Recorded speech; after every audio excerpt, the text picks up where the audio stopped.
ഇന്നത്തെ വീഡിയോ ചോറിനും ചപ്പാത്തിക്കും ഒപ്പം കഴിക്കാൻ പറ്റിയ വളരെ എളുപ്പമുള്ള ഒരു കിഴങ്ങിട്ട മുട്ടക്കറി റെസിപ്പിയാണ് ഇന്നത്തെ വീഡിയോയിൽ കാണിക്കുന്നത്. സാധാരണ മുട്ടയിൽ നിന്നും തികച്ചും വ്യത്യസ്തമായ രുചിയിലാണ് ഇത് തയ്യാറാക്കുന്നത്. ഇതിനായിട്ട് ഞാൻ എടുത്തേക്കുന്ന ഒരു മീഡിയം വലിപ്പത്തിലുള്ള ഒരു സവാള എടുത്തിട്ടുണ്ട്. പിന്നെ താളിക്കാൻ ആവശ്യമായിട്ടുള്ള മുളക്, കറിവേപ്പില, എരിവിന് ആവശ്യമായിട്ടുള്ള പച്ചമുളക്, പിന്നെ വേണ്ടത് മുട്ടയാണ് വേണ്ടത്. മുട്ട ഒന്ന് പുഴുങ്ങിയെടുത്തതാണ്. പിന്നെ വേണ്ടത് പൊട്ടറ്റോ ആണ് വേണ്ടത്. പൊട്ടറ്റോയും ഒന്ന് പുഴുങ്ങിയെടുത്തതാണ്. ഒന്ന് വേവിച്ചെടുക്കുക രണ്ടും. ഒത്തിരി അങ്ങ് വെന്ത് പോവരുത്. ഒരു പകുതി വേവിൽ വേണം നമ്മൾ പൊട്ടറ്റോ വേവിച്ചെടുക്കാനായിട്ട്. ഇനി നമുക്കിതാ ഒരു പാനിലേക്ക് 1 സ്പൂൺ അളവിലേക്ക് ഓയിൽ ഒഴിച്ച് കൊടുക്കാം. ഇനി ഓയിലൊന്ന് ചൂടായി വരുമ്പോൾ അതിലേക്ക് നമുക്ക് കടുക് ചേർത്ത് കൊടുക്കാം. കടുക് ഒന്ന് പൊട്ടിയതിന് ശേഷം ഇതിലേക്ക് നമുക്ക് എടുത്തു വച്ചിരുന്ന കറിവേപ്പിലയും വറ്റൽമുളകും ഒക്കെ ചേർത്ത് കൊടുക്കാവേ. ബാച്ചിലേഴ്സിനും തുടക്കക്കാർക്കും പോലും പെട്ടെന്ന് ഉണ്ടാക്കാൻ പറ്റിയ ഒരു ഈസി മുട്ടക്കറിയാണ് ഇത്. ഇനി ഇതിലേക്ക് നമുക്ക് അരിഞ്ഞു വെച്ചിരുന്ന സവാള ചേർത്ത് കൊടുക്കാവേ. ഒരു സവാളയുടെ ആവശ്യമുള്ളൂ. ഞാനിപ്പോൾ ഒരു മീഡിയം വലുപ്പത്തിലുള്ള ഒരു സവാള എടുത്തിട്ടുണ്ട്. അതൊന്ന് ഇതേ രീതിയിലൊന്ന് അരിഞ്ഞ് ചേർത്ത് കൊടുക്കാം. എന്നിട്ട് നല്ല രീതിയിൽ നമുക്കൊന്ന് വഴറ്റി കൊടുക്കാവേ. ഇനി ഇതിലേക്ക് നമുക്ക് ആവശ്യത്തിന് ഉപ്പും ചേർത്ത് കൊടുക്കാം. ഉപ്പ് ചേർത്തിട്ട് നന്നായി നമുക്ക് ഒന്ന് വഴറ്റി കൊടുക്കണം. നമ്മൾ ഇതിലേക്ക് കിഴങ്ങ് ചേർക്കുമ്പോൾ ഒരു കാര്യം ശ്രദ്ധിക്കണം. കിഴങ്ങ് അധികം വെന്തുടഞ്ഞു പോകരുത്. ആ ഒരു കറക്റ്റ് പരുവത്തിൽ കിട്ടിയാൽ കറിക്ക് നല്ലൊരു ഗ്രേവി നമുക്ക് കിട്ടത്തോളെ. ഈ ഉള്ളി ഒന്ന് വഴണ്ട് വരുന്ന സമയത്ത് നമുക്ക് ഇതിലേക്ക് കാഷ്നട്ട് വേണം. ഈ കാഷ്നട്ട് നമുക്കൊന്ന് അരച്ചെടുക്കണം. ഇതിലേക്ക് ഞാൻ 1 സ്പൂൺ അളവിൽ ഞാൻ തേങ്ങാ പൗഡറാണ് ചേർത്ത് കൊടുക്കുന്നത്. തേങ്ങാ പൗഡർ ഇല്ലെന്നുണ്ടെങ്കിൽ നമുക്കത് ഒഴിവാക്കാവുന്നതാണ്.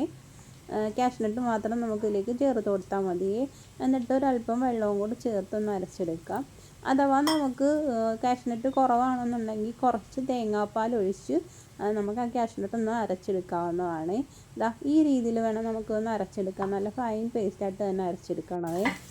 ഇതാ ഉള്ളിയൊക്കെ നല്ല രീതിയിലൊന്ന് വഴണ്ട് വന്നിട്ടുണ്ട്.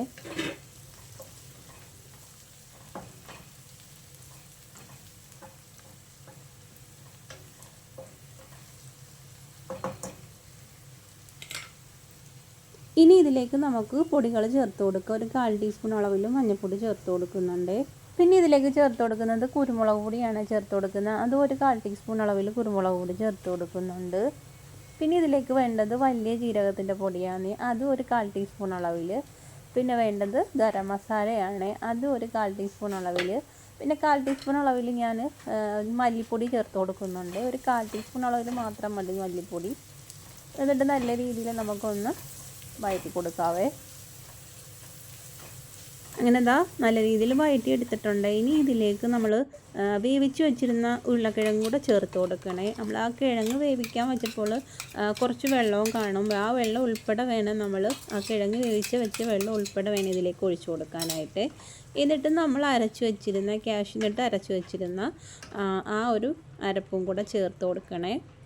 എന്നിട്ട് ഇതിലേക്ക് ചേർത്ത് കൊടുത്ത് നല്ല രീതിയിൽ നമ്മൾ മിക്സ് ചെയ്തെടുക്കാവേ. ഇതിൽ നമ്മൾ കിഴങ്ങ് വേവിക്കുമ്പോൾ നല്ല വേവിൽ വേവിച്ചെടുക്കരുത്.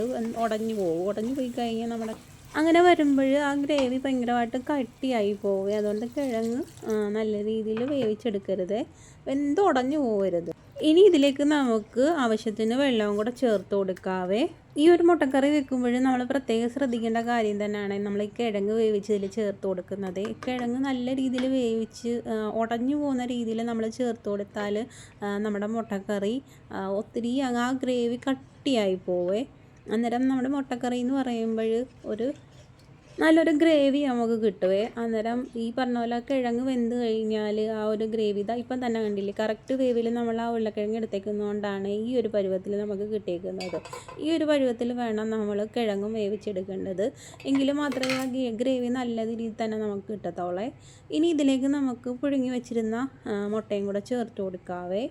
വളരെ എളുപ്പം തന്നെ നമുക്ക് ഈ ഒരു കറി ചെയ്തെടുക്കാവേ. നമ്മൾ ഉരുളക്കിഴങ്ങായാലും മുട്ടയായാലും പുഴുങ്ങി വെച്ചിട്ട് നമ്മൾ ഈ ഒരു കറി തയ്യാറാക്കാൻ നിന്നാൽ വളരെ പെട്ടെന്ന് തന്നെ നമുക്കിത് തയ്യാറാക്കിയെടുക്കാവേ.